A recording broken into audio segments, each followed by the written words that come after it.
कहानी शुरू होती है आज से ठीक 20 साल पहले। साल था 1996, जब दूसरी दुनिया से आए एलियंस ने हमारी इस दुनिया पर हमला कर दिया था। फिर कैसे हम सब इंसानों ने एकजुट होकर उन्हें धूल चटा दी। उस शानदार जीत को आज पूरे 20 साल हो चुके हैं। लेकिन यहाँ पर एक सवाल उठता है कि क्या हो अगर वो वापस आ जाए, और इस बार पहले से भी कई ज्यादा ताकतवर और कई ज्यादा खतरनाक बनकर। तो क्या हम इंसान उनका सामना कर पाएंगे? वैसे अगर आपने इससे पहले की कहानी नहीं देखी है तो वो आपको हमारे चैनल पर मिल जाएगी। तो कहानी शुरू होती है ठीक 20 साल बाद, यानी साल 2016 में। दिन है 4 जुलाई और पूरी दुनिया इस दिन को 1996 की हुई जीत की सालगिरह के रूप में मनाती है। देखा जाए तो इन 20 सालों में दुनिया बिल्कुल बदल चुकी है। उस जंग के बाद दुनिया के सारे देश एक हो गए हैं, और तो और इंसानों ने उन एलियंस की टेक्नोलॉजी ना सिर्फ समझी है बल्कि उसे समझकर अपनी टेक्नोलॉजी के साथ मिला भी दिया है। इस कमाल के फ्यूजन से इंसानों ने ऐसी ऐसी चीजें बना ली है जिनका हम 20 साल पहले सपना भी नहीं देख सकते थे। अब हमारे पास एंटी ग्रेविटी वाले लड़ाकू विमान है, जबरदस्त ऊर्जा वाले हथियार है, और हमारी पूरी दुनिया एक ऐसे एडवांस सुरक्षा सिस्टम से महफूज है जिसका नाम है अर्थ स्पेस डिफेंस, यानी कि ESD। वैसे ESD का हेडक्वार्टर एरिया 51 में है, लेकिन इसका सबसे जरूरी हिस्सा चांद पर बना है। चांद पर एक पूरा मिलिट्री बेस बना रखा है जो हमारी सुरक्षा की पहली दीवार की तरह काम करता है, ताकि अगर दुश्मन वापस आने की जरूरत करे तो हम उनका वहीं पर स्वागत कर सके। यहाँ पर दुनिया के बेहतरीन पायलट्स और वैज्ञानिक दिन रात काम करते रहते हैं, ताकि अगर कोई भी दुश्मन धरती की तरफ आंख उठाकर भी देखे तो उसे वहीं का वहीं धूल में मिला दिया जाए। वहीं दूसरी तरफ मून बेस पर जैक मॉरिसन, जो वहाँ अपने दोस्त चार्ली के साथ है। असल में ये दोनों पायलट्स हैं और एक बड़े से हथियार को सेट करने में मदद कर रहे हैं, जो मून बेस का नया सुरक्षा सिस्टम है। और तभी काम करते वक्त अचानक कुछ गड़बड़ी हो जाती है और वो भारी भरकम हथियार गिरने लगता है। उनके कमांडर जियांग उन्हें फौरन पीछे हटने का ऑर्डर देते हैं, लेकिन जैक उनके ऑर्डर को नजरअंदाज करके अपने जहाज से उस हथियार को धक्का देकर वापस उसी जगह पर सेट कर देता है। इस चक्कर में वो अपने जहाज का फ्यूजन ड्राइव ऑन कर देता है, जिससे उनका जहाज आग भी पकड़ सकता था। लेकिन जैक अपनी फुर्ती से काम करके सब कुछ ठीक कर देता है। इसके बाद जब वो अपने बेस पर वापस आते हैं तो जियांग उसे इस लापरवाही के लिए बहुत ज्यादा डांटता है और उसे अगले नोटिस तक जमीन पर ही रहने का हुक्म देता है, यानी कि अब वो आगे फ्लाई नहीं कर सकता। इधर धरती पर एरिया 51 में जनरल एडम्स को एक इमरजेंसी मीटिंग के लिए बुलाया जाता है। पता चलता है कि 20 साल पहले पकड़े गए एलियंस, जो अब तक बेहोश पड़े थे, अचानक से होश में आ गए हैं और अपने अपने पिंजरों में हिलने लगे हैं। इस अजीब हरकत को देखकर एडम्स इस बारे में ESD के डायरेक्टर डेविड लेविसन से बात करने की कोशिश करते हैं, लेकिन डेविड से उनका कोई कांटेक्ट नहीं हो पाता। इसी दौरान हम देखते हैं कि डेविड लेविसन इस वक्त अफ्रीका में है, एक सरकारी अफसर फ्लोइड के साथ। वो वहाँ के एक कबीले के सरदार उम्बुतू से मिलने आए हुए हैं। उम्बुतू का ठिकाना एलियन जहाजों के टूटे हुए मलबे से घिरा हुआ है। वहाँ के लोग डेविड को देखकर कुछ खास खुश नहीं होते, लेकिन तभी डॉक्टर कैथरीन बीच में आती है और उन्हें बताती है कि डेविड उनके साथ आया है। आपको बता दे कि कैथरीन यहाँ उम्बुतू और एलियन के बीच जो एक अजीब सा मानसिक जुड़ाव है उस पर रिसर्च कर रही है। फिर कैथरीन डेविड को उस जगह ले जाती है जहाँ 20 साल पहले एक एलियन शिप नीचे गिरा था। वहाँ के लोगों ने 10 साल तक उस जहाज से निकले हुए एलियन से जंग लड़ी थी। उम्बुतू उसे बताता है कि 2 दिन पहले ही इस जहाज की लाइट्स अपने आप ऑन हो गई थी और वहाँ उन्हें जमीन में एक बड़ा सा गड्ढा भी दिखाई देता है। इसके बाद जब कैथरीन डेविड को उस विशाल एलियन जहाज के अंदर ले जाती है तो उनके सामने एक हैरान कर देने वाला राज खुलता है। शिप के अंदर उन्हें पता चलता है कि ये एलियंस यहाँ सिर्फ तबाही मचाने के इरादे से नहीं आए थे। उन्होंने जमीन में एक बहुत बड़ा और बहुत गहरा गड्ढा खोदा था, जिसे देखकर लगता है कि वो अर्थ के कोर तक पहुंचना चाहते थे। लेकिन हमारी जीत के बाद उनका ये काम अधूरा रह गया। और सबसे डरावनी बात जो डेविड को पता चलती है वो ये है कि मरने से ठीक पहले एलियंस ने अंतरिक्ष की गहराइयों में एक डिस्ट्रेस सिग्नल भेजा था, मतलब उन्होंने मदद के लिए पुकार भेजी थी। और अब ठीक 20 साल बाद ऐसा लग रहा है कि किसी ने उनकी वो पुकार सुन ली है। वहीं मून पर जैक अपनी गर्लफ्रेंड पेट्रिसिया से वीडियो चैट कर रहा होता है, जो कि पूर्व राष्ट्रपति व्हाइट मूर की बेटी है। पेट्रिसिया उसे बताती है कि इंटरनेशनल लेगेसी स्क्वाड्रन जल्द ही मून बेस पर आने वाला है, जिसमें उसका दोस्त डिलन भी शामिल होगा। असल में जैक और डिलन के बीच कुछ साल पहले झगड़ा हुआ था, जब एक फ्लाइंग टेस्ट के दौरान जैक की गलती से डिलन की जान खतरे में पड़ गई थी।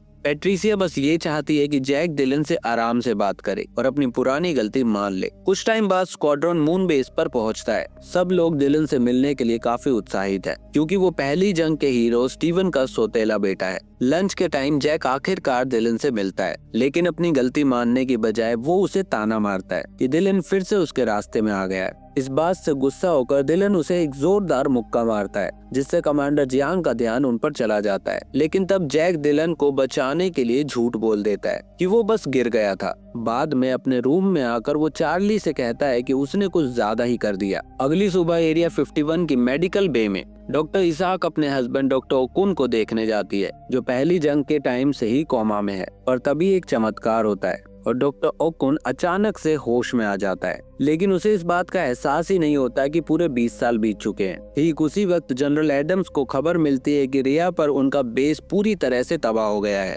इस खबर के मिलते ही धरती पर रेड अलर्ट जारी कर दिया जाता है। उधर अफ्रीका में भी डेविड को इस इमरजेंसी के बारे में पता चल जाता है, लेकिन कैथरीन अब भी उन अजीब सी गोल आकृतियों को समझने में लगी हुई है जो हर जगह बनी हुई है। उम्बुतु उन्हें अपने ऑफिस ले जाता है और वो सारे ड्राइंग्स दिखाता है जो उसने अपने विजन के आधार पर बनाए हैं। ये सर्कल एक मशीन जैसा दिखता है और उम्बुतु ने एलियन की भाषा का कुछ हिस्सा समझ भी लिया है। इसी बीच चांद पर सब लोग डर जाते हैं जब एटमॉस्फेयर में एक अजीब सा भर बनता दिखाई देता है। ये असल में एक वर्म होल होता है जिसमें से एक गोल मशीन निकलती है जो बिल्कुल वैसी ही दिखती है जैसी उम्बुतु के विजन में थी। वो लोग फौरन प्रेसिडेंट लैनफोर्ड और डेविड को एक संदेश भेजते हैं। डेविड तुरंत समझ जाता है कि ये स्फीयर एक स्पेसशिप है। प्रेसिडेंट लैनफोर्ड कहती है कि हमें पहले हमला कर देना चाहिए, लेकिन डेविड उसे समझाता है कि ये पहली बार वाले एलियंस के जहाज जैसा नहीं है। हो सकता है कि ये किसी और एलियन प्रजाति का हो जिनके इरादे शायद अलग हो सकते हैं। मगर लैनफोर्ड ईएसडी काउंसिल से वोट करवाती है और हमला करने का फैसला जीत जाता है। कमांडर जियांग मूनबेस का सबसे बड़ा हथियार एक्टिव करता है और उस स्फीयर को बड़ी आसानी से नीचे गिरा देता है। अब डेविड उस गिरे हुए स्फीयर को स्टडी करने के लिए वापस लाना चाहता है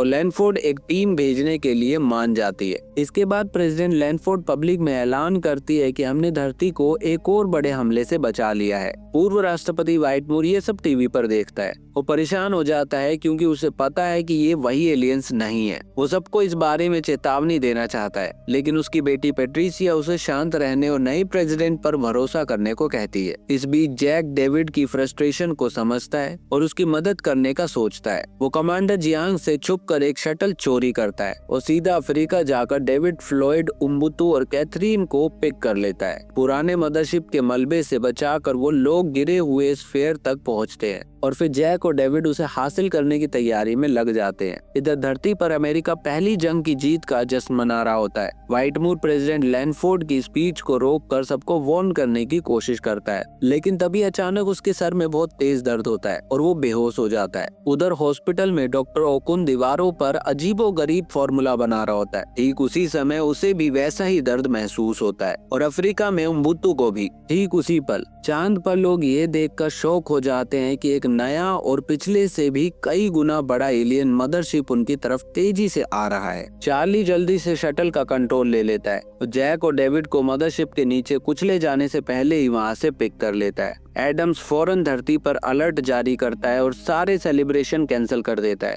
जैक पायलटिंग संभालता है ताकि चार्ली रोबोटिक आर्म से उस स्फीयर को उठा सके। काफी कोशिशों के बाद वो उस स्फीयर को उठा लेते हैं, लेकिन तभी उन्हें एहसास होता है कि मदरशिप की अपनी अलग ही ग्रेविटी है और वो उनके शटल को अपनी तरफ खींच रहा है। कमांडर जियांग अपने पायलट्स को भेजता है और बड़ा हथियार एक्टिव करता है, लेकिन उनका निशाना चूक जाता है। इसके जवाब में मदरशिप उन पर फायर करता है और उनके हथियार को तबाह कर देता है। जियांग सबको मून बेस खाली करने का ऑर्डर देता है, इससे पहले कि मदरशिप उस पूरे के पूरे बेस को नष्ट कर दे। इसके बाद ईएसडी अपने ऑर्बिट डिफेंस सिस्टम को एक्टिव करता है, लेकिन मदरशिप एक एक करके सारे सैटेलाइट को तबाह कर देता है। कुछ देर बाद विशाल मदरशिप धरती पर पहुंच जाता है और जैक के शटल को भी अपने साथ खींच लाता है। मदरशिप की ग्रेविटी से धरती पर भयंकर तबाही मच जाती है शहर टूटने लगते हैं और लोग और बिल्डिंग्स हवा में उड़ने लगते हैं। डेविड ये देखकर समझ जाता है कि मदरशिप नॉर्थ अटलांटिक ओशियन में उतरना चाहता है। जैक को मलबे से बचने के लिए अजीबोगरीब करतब दिखाने पड़ते हैं। प्रेसिडेंट लैंडफोर्ड सारे समुद्री शहरों को तुरंत खाली कराने का ऑर्डर देती है, लेकिन कुछ बोट्स तक ये संदेश वक्त पर नहीं पहुंच पाता। इधर डेविड के पिता जूलियस एक बोट पर ही सफर कर रहे होते हैं जब वो उस विशाल मदरशिप को देखते हैं। वो तुरंत डेविड को फोन करके बताते हैं कि ये जहाज पिछले वाले से बहुत ज्यादा बड़ा है, लेकिन तभी मदरशिप समंदर में उतर जाता है और एक दूसरी बोट जूलियस की बोट से टकरा जाती है और इसी के साथ उसका फोन कट हो जाता है। चांद से एलीट पायलट धरती की रक्षा में मदद करने के लिए आते हैं, लेकिन डिलान वक्त पर नहीं पहुंच पाता और उसे अपनी मां को, एक औरत और बच्चे को बचाते हुए देखना पड़ता है, इससे पहले कि हॉस्पिटल की इमारत उनके सर पर गिर जाए। एरिया 51 में व्हाइटमूर और पेट्रिसिया जनरल एडम से मिलते हैं। तभी डॉक्टर ओकुन भी अपने रूम से भागकर उनकी मीटिंग में आ जाता है। अचानक पिंजरों में बंद एलियंस पागल हो जाते हैं और ओकुन को लगता है कि वो जश्न मना रहे हैं। जब डेविड और बाकी लोग वहां पहुंचते हैं, व्हाइटमूर चुपके से एक बंद कमरे में जाकर एक एलियन को छोड़ देता है ताकि वो उससे बात कर सके। वो एलियंस अपने टेंटिकल से व्हाइटमूर को पकड़ लेता है और उसके जरिए बात करता है। वो आ गई है, वही सब कुछ है। ये सुनकर कैथरीन एलियन को वो सर्कल वाला सिंबल दिखाती है और पूछती है कि इसका क्या मतलब है, जिससे एलियन को और गुस्सा आ जाता है। सोल्जर्स को लगता है कि एलियंस व्हाइटमूर को मार डालेगा, इसलिए वो उस पर गोली चला देते हैं, लेकिन उन गोलियों का एलियन पर कोई असर नहीं होता। तभी उम्बुतू अपनी तलवार से उस पर हमला करता है। एलियन का बड़ा शरीर सिर्फ एक कवच निकलता है और जब वो टूटता है तो उसके अंदर से एक छोटा सा एलियन निकलता है, जिसे उम्बुतू पलक झपकते ही मार देता है। दूसरी तरफ समुद्र के किनारे कुछ बच्चे, जिन्होंने अभी अभी अपने माँ बाप को खोया है, एक महफूज जगह ढूंढ रहे होते हैं। मलबे के बीच उन्हें जूलियस की टूटी हुई बोट मिलती है, जिसके अंदर जूलियस बेहोश पड़ा होता है। वो लोग चेक करते हैं और उन्हें पता चलता है कि वो जिंदा है और वो उसे अपने साथ ले जाते हैं। अब एरिया 51 में टीम मदरशिप को स्कैन करती है, जिससे डेविड को समझ आता है कि वही सब कुछ है, कि एलियंस एक बड़े छत्ते की तरह है और उनकी क्वीन यानी उनकी रानी अभी अभी आई है। फिर एक जासूसी विमान समुद्र के नीचे से लाइव फीड भेजता है, जिससे पता चलता है कि ये मदरशिप भी धरती के कोर को ड्रिल कर रहा है। अगर वो कोर को निकालने में कामयाब हो गए तो धरती पर सारा जीवन खत्म हो जाएगा। डेविड कहता है, पहली जंग में हमने मदरशिप को तबाह करके जीत हासिल की थी। इसका मतलब है उस जहाज के अंदर भी एक रानी रही होगी। इससे ये बात साफ हो जाती है कि हमें इस बार इस विशाल जहाज को तबाह करने की जरूरत नहीं है, हमें सिर्फ और सिर्फ उसकी रानी को मारना होगा। प्रेसिडेंट लैंडफोर्ड रानी को ढूंढने के मिशन को मंजूरी दे देती है। इसके बाद सारे पायलट्स तैयार हो जाते हैं। प्लान ये है कि ड्रोन्स आगे जाकर मदरशिप के सुरक्षा कवच को तोड़ देंगे और फिर पायलट्स बॉम्ब गिराने वाले जहाज को कवर देंगे, जो कोल्ड फ्यूजन वॉरहेड फायर करेंगे। पायलट्स मदरशिप के पास पहुंचते हैं, जो तुरंत अपने डिफेंस सिस्टम को ऑन कर देता है। जेट्स उनके हमलों से बचने की कोशिश करते हैं, लेकिन जहाज इतनी भारी सुरक्षा में होता है कि उन तक पहुंचना नामुमकिन लगने लगता है। 2 बॉम्बर्स खोने के बाद जैक कहता है कि उनके पास जहाज के अंदर घुसने के अलावा कोई और चारा नहीं है। डिलान भी इस बात से सहमत होता है और जनरल एडम्स उन्हें अंदर जाने की इजाजत दे देता है। जब जेट्स जहाज के अंदर घुसते हैं तो वो देखकर हैरान रह जाते हैं कि अंदर तो एक पूरा अलग ही संसार बसा हुआ है। तभी व्हाइटमोर होश में आता है और पेट्रिसिया को बताता है कि रानी को पता है कि वो लोग आ रहे हैं।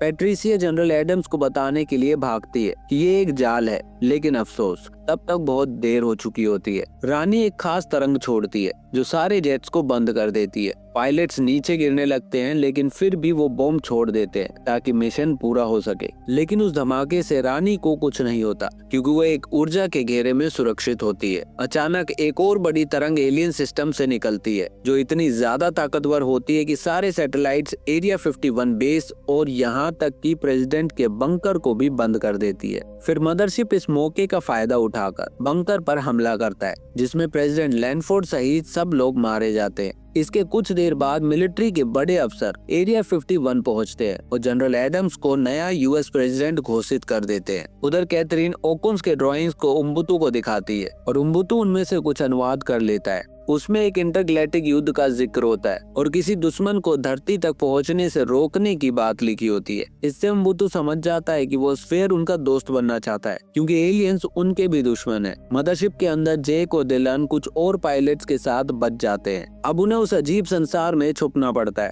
ताकि एलियंस उन्हें पकड़ ना ले। दूसरी तरफ बेस पर ओकुन एक स्पेशल लेजर से स्फेयर को खोलता है, लेकिन उसे कोई सिग्नल नहीं मिलता। तभी फ्लोइड बस उत्सुकता में स्फेयर को छूता है और स्फेयर की सतह उसके हाथों को अपने अंदर खींचने लगती है। कुछ सेकंड बाद स्फेयर एक्टिव हो जाता है और फ्लोइड को छोड़ देता है। फिर वो इंग्लिश में बात करना शुरू कर देता है, जो उसने फ्लोइड के दिमाग से सीखी है। ठीक उसी वक्त रानी को अपने सिस्टम पर एक रीडिंग मिलती है और वो एक बड़ा सा कवच पहन लेती है। इसके बाद स्फेयर बताना शुरू करता है कि उसने एलियंस का मदद वाला सिग्नल पकड़ लिया था और वो इंसानों को चेतावनी देने आया था, लेकिन इंसानों ने बिना कुछ पूछे उस पर हमला कर दिया। स्फेयर बताता है कि उनकी प्रजाति ने पहले भी एलियंस से जंग लड़ी है। वो इन मदरशिप को हार्वेस्टर शिप्स कहते हैं क्योंकि ये एक ग्रह से दूसरे ग्रह जाकर उनके कोर को ईंधन के लिए निकाल लेते हैं। ये स्फेयर अपने ग्रह का आखिरी बचा हुआ जीव है और उनके सिस्टम में बेहतरीन टेक्नोलॉजी का राज छुपा है। एक गुप्त ग्रह है जहां वो दूसरे तबाह हुए संसारों के शरणार्थियों को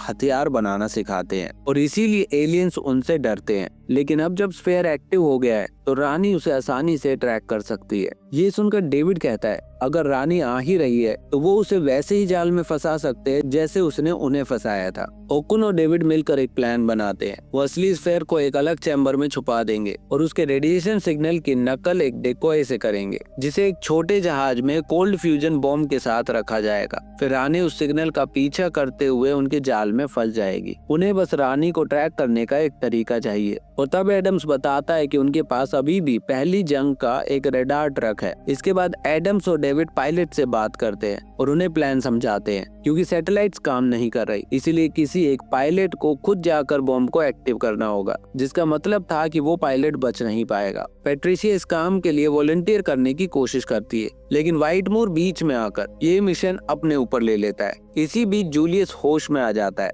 और उन बच्चों को एरिया 51 ले जाने के लिए मना लेता है। उनकी गाड़ी में गैस खत्म हो रही होती है, इसलिए वो एक गैस स्टेशन पर रुकते हैं जहां उन्हें एक स्कूल बस मिलती है जिसमें बच्चे अकेले होते हैं। जूलियस उस बस को चलाने लगता है और सब बच्चों को लेकर मदरशिप के अंदर पायलट्स एलियन का हंगर ढूंढ लेते हैं। जैक एलियंस का ध्यान भटकाने के लिए आगे जाता है और उन्हें उल्टा सीधा बोलकर उनके फ्लोर पर पेशाब कर देता है। जब एलियंस उस पर फायर करते हैं तो उसके दोस्त एलियन जेट चुरा कर उसे बचा लेते हैं। एलियंस उनका पीछा भी करते हैं और दरवाजा बंद करने लगते हैं। इस फाइट के बीच जैक डिलन से सालों पहले उसे मारने की कोशिश के लिए माफी मांगता है। काफी मुश्किलों के बाद पायलट्स आखिरकार दरवाजों के बाहर निकलने में कामयाब हो जाते हैं। बेस पर अब सब लोग हमले के लिए तैयार हो जाते हैं। पैट्रिशिया अपने पिता को रोकने की कोशिश करती है, लेकिन जब वो नहीं मानते तो वो भी उनकी मदद के लिए एक जेट लेकर उनके साथ उड़ जाती है। तभी जूलियस और बच्चे बस में वहां पहुंचते हैं और ठीक उसी वक्त रानी अपनी फौज के साथ आ जाती है और इसी के साथ एक नई जंग शुरू हो जाती है। डेविड बस को अपने सेक्टर में सुरक्षा के लिए ले जाता है। स्फेयर को आइसोलेशन चैम्बर में रखा जाता है और रानी उनके जाल में फंस जाती है। डेविड एलियन फौज के चारों तरफ एक शील्ड बना देता है ताकि धमाका बाहर ना फैले।